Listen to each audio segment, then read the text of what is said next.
Hopefully you had a chance to go back and try some of the reverse chain rule problems from 6.3, the stuff we went through in the previous video. As promised, we're going to finish off this section by going through u-substitution. So sometimes when you go do an integration problem, some of those rules with integration might fail, like they don't work. So when that happens, we have another process we can call, and that's with what we call u-substitution. And a lot of times it's referred to as u-substitution, mainly because in math textbooks they love to use the letter u when they do this process. On most of the problems we do, what you're going to do is you're going to set u equal to the radicand. The radicand is the inside of the radical. Okay, and then we'll follow the steps down below and go through this process to put it in a different form that makes it easier to integrate. One really important thing, and I want you to underline this in your book there, you should only use this method of u-substitution method only when simpler methods don't work. It's kind of, think of it as like a method of last resort. So we're going to try all the other ways to integrate before we try this u-substitution. Okay, when we go to do u-substitution, we're going to start out by setting u equal to the inside of the radical. If it's not a radical, then you can look for the inside of a function. Okay, and that's what u is going to equal. Okay, so we set u equal to that, then we solve for x. We take the derivative of both sides of the equation, and that will tell us what dx is equal to. And then we go back up to the original problem when we substitute in for all of the x's in the problem. When we do that, we end up with an expression that is in terms of u instead of terms of x. Okay, and then we integrate it, and then we go back and we just substitute our x's back in when we're finished. It has a note here. A lot of times, it says here, most often dx is not equal to du. On a lot of the problems you do, dx will equal du, but sometimes it won't. And so we have to be careful with that. Sometimes we start just to assume that I'm always going to replace a dx with du. A lot of times you have to replace dx with, it's not just du, there's something with the du. And I'll show you an example of that here in just a second. Another side note is sometimes it's easier to take this step 2 and 3. Sometimes we flip them around. So we can solve for x in terms of u, and then take the derivative. You can also take the derivative and then solve for dx. You can kind of just flip-flop those two. So that's an option. Okay, best way to see this is just with examples. So kind of keep those steps in front of you as we go through these couple of examples. Okay, so when we get to this problem, if you think about why we have to use u-substitution, if I try doing reverse chain rule, so don't write this down, just watch for a second. If I try doing reverse chain rule, so I'd write x minus 1 to the 1/2 power. Right, with the reverse chain rule, this is the inside of the function. I need the derivative on the outside. Well, the derivative of x minus 1 is 1, but I've got an x there. There's no way to change x to 1. So we're stuck. Reverse chain rule is not going to work. That's why we have to try this other process, which is u-substitution. Okay, so let's follow through those steps again. Make sure you have your book open, your book right in front of you as we go through this. Okay, so step number 1 is we set u equal to the inside of the function. Inside this case, it's the radicand, the inside of the radical. So over here, I'm going to say u is equal to x minus 1. Okay, step number 2 is to solve for x. So that's pretty easy. If I just add that 1 over, I get u plus 1 is equal to x.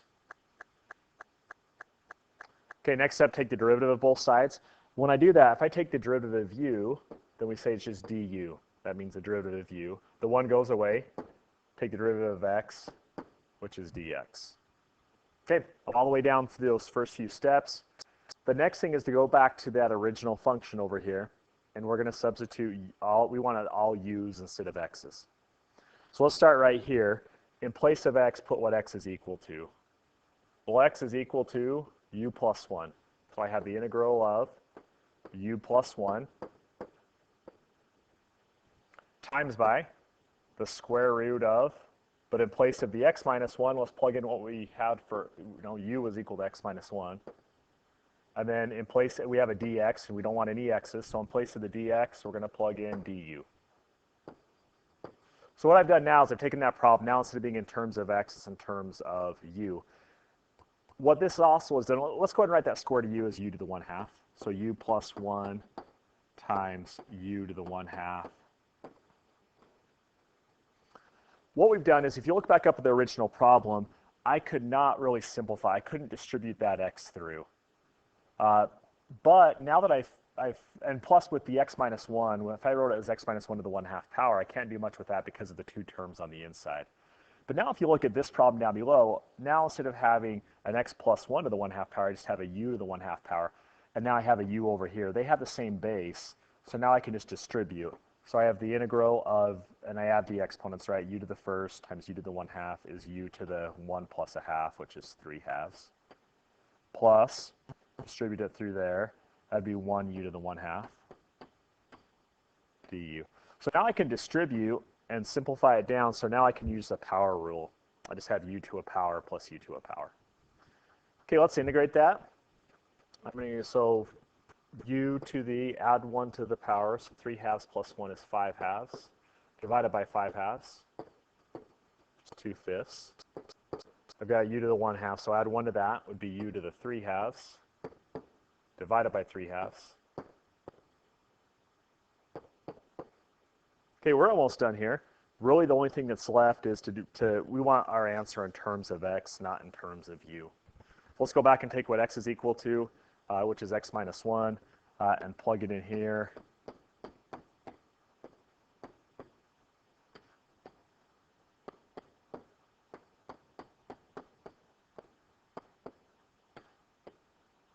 Okay, now we're done. Okay, there's our derivative. So again, what you're trying to do is, when we do the substitution, is we're trying to change the form so that I can use one of my integration rules to integrate it. If you follow these steps, it will always work. Now, sometimes it can be pretty complicated, and the process can be long. But again, if you're following these steps, we're gonna get it in a form that we can integrate it. Okay, let's try this second problem. It's a little more complicated.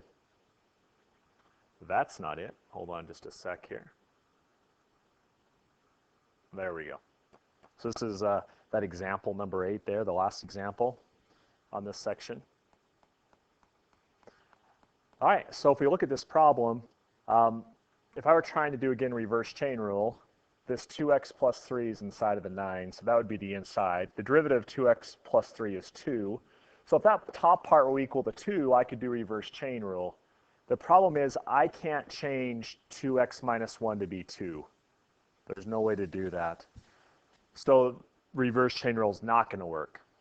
So instead, I'm going to try u-substitution. Now, this one does not involve a radical. A lot of the ones you do will involve a radical. This one doesn't, though. But instead, then, instead of looking at the inside of the radical, I look at the inside of the function, that 2x plus 3. That's what I'm going to set u equal to. So let's go off to the side. U equals 2x plus 3. Okay, the next step is to solve for u. So I'm going to minus the 3 over and divide by 2. So I go u minus 3 divided by 2 equals x. So I just solve for x. Now I can take the derivative as it is, but if you look down at the directions at the bottom, right, on the steps, it says sometimes it's easier to switch 2 and 3. So usually we solve for x and then take the derivative. On this one, I think it'd probably be easier to take the derivative up at the top. So if I take the derivative at the top, I'd get the derivative of u is du. And then take the derivative of 2x plus 3. That'd just be 2. And the derivative of x is dx. And derivative of 3 is 0. And now I want to solve for dx. I want to find out what dx is. So I'm going to divide by 2. So I end up with 1/2.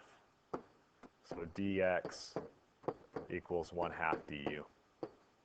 Also notice, like, it had that little note in there. Usually dx is not equal to du. In this case, it doesn't, right? Dx equals 1/2 du. Okay, we've got all the information we need. Now I've got to go back to the original integral, and all the x's need to be replaced with u's. So let's start out. I have the integral of 2 times, in place of x, I'm going to put u minus 3 over 2 minus 1 all over. The 2x plus 3 is just equal to u, so that would be u to the 9th And then the dx, just where we've got to be careful, a really common error is we just replace the dx with du. That's not what dx equals. Dx equals 1/2 du. So make sure you times by 1/2 du. Okay, now trying to integrate that as it is a mess, but we can do a lot of simplifying here, right? I'm timesing by 2, so let's just simplify this down. That would leave me with u minus 3 minus 1. That's u minus 4 over u to the 9th times 1/2 du. Let's keep going here. We're going to next, let's see, I can times by 2 down there. So I'd have u minus 4 over 2 u to the 9th. And now just use the same. Now this is a problem that we can integrate the way we have before. So if that's a fraction, I'm going to try splitting up the fraction. So I'm going to come up over here and write it as being u over 2u to the 9th minus 4 over 2u to the 9th.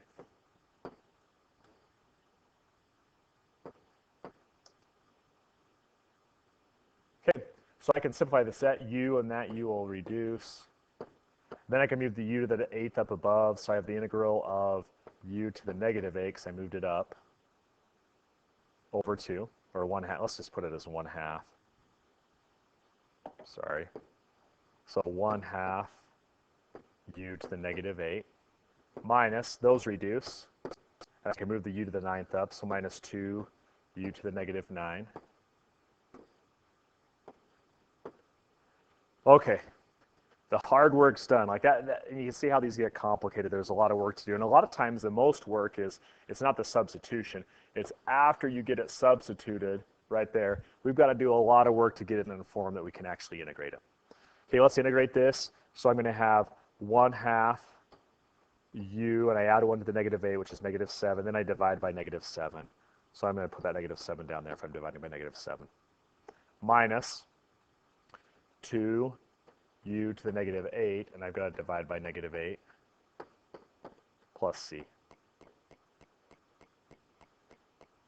All right, so now I'm just a couple more steps. That's negative 1/14 u to the negative 7. Those two negatives will make it a plus, and you can reduce the 2 and the 8 to be 4. So I'm going to do plus 1/4 u to the negative 8 plus c. We're almost finished. The last thing, go back up here. The very last thing is we know that u is equal to 2x plus 3. We want our answer in terms of x. So we're going to take right here, and right here we're going to plug in that 2x plus 3. So negative 1/14. My board's not going to work good there. Let me slide that down just a little bit. Or maybe it won't let me, but that's okay. Negative 1/14, 2x plus 3, the negative 7, plus 1/4, 2x plus 3 to the negative 8, plus c. Okay, there's my answer right there. All right, hopefully at this last example we can recognize why we use substitution as our last option, like it's the last thing we go to. It's because it can be really painful at times. Like it's a long process, and if you go down through all those steps, there's a lot of little places that you can make an error, and so always try first. Don't jump into u-substitution right at the beginning. You're always going to try first to look at it, and is there some other way to do it? There's some other way to do it. Do it that other way. If not, then that's what you're going to try. I would suggest after watching the video, I'd go right to numbers in your assignment to 21, 22, and 23 and give those 3 a try. Those are your 3 u-substitution problems on the assignment. And then let me know if you have questions. I'd love to help you.